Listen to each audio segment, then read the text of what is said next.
because that's the only way they know now that they can win.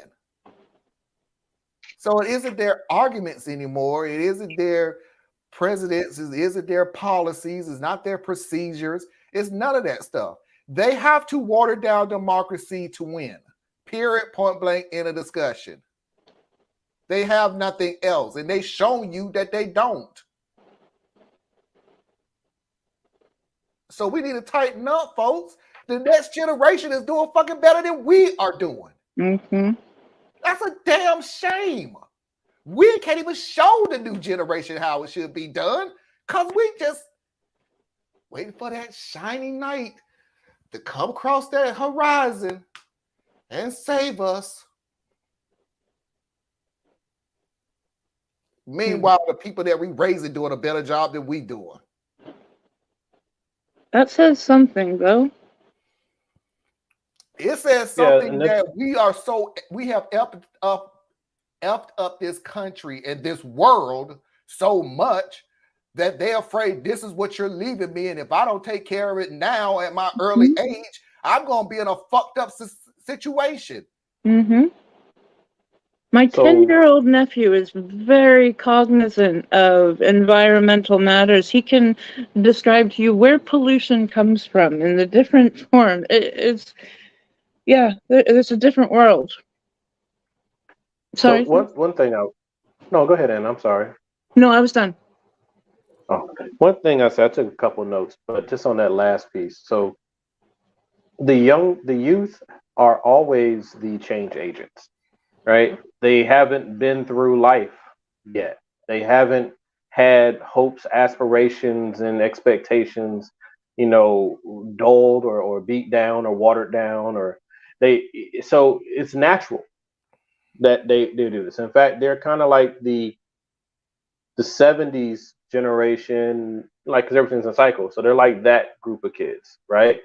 So right, it just makes sense. And it's frustrating that our generation didn't do more, but our generation is like the second generation to benefit from affirmative action. So we came up through a different era in America's cycle. And our children are looking at it and they're seeing that, what they're inheriting is garbage, and they're paying attention.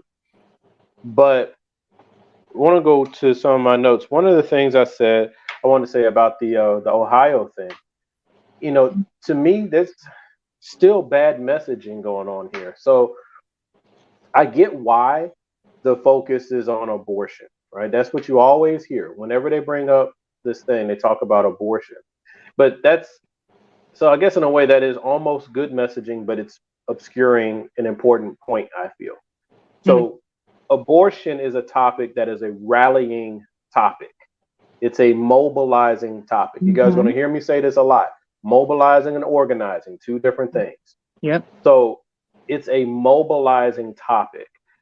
Everyone, I can't think of an exception, has or is either has a woman that they care about in their life or is a woman who cares about their life, right? It crosses every group, right? I don't care where you subclassify being a man or a woman. Sorry, y'all out there who, non-gender confirming and all that, but I get it.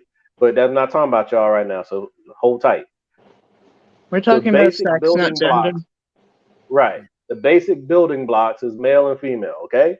So we all have these groupings no matter where you want to put your ideologies. So they touch on abortion because that will mobilize young people. It'll mobilize because they're in the midst of trying to decide, can I even start a family? They're sexually active, but they're not ready to have a family in many cases. So they want their options. So it's very personal to them. And then with like our generation and a little bit older, in many cases, we're done with the kid making process.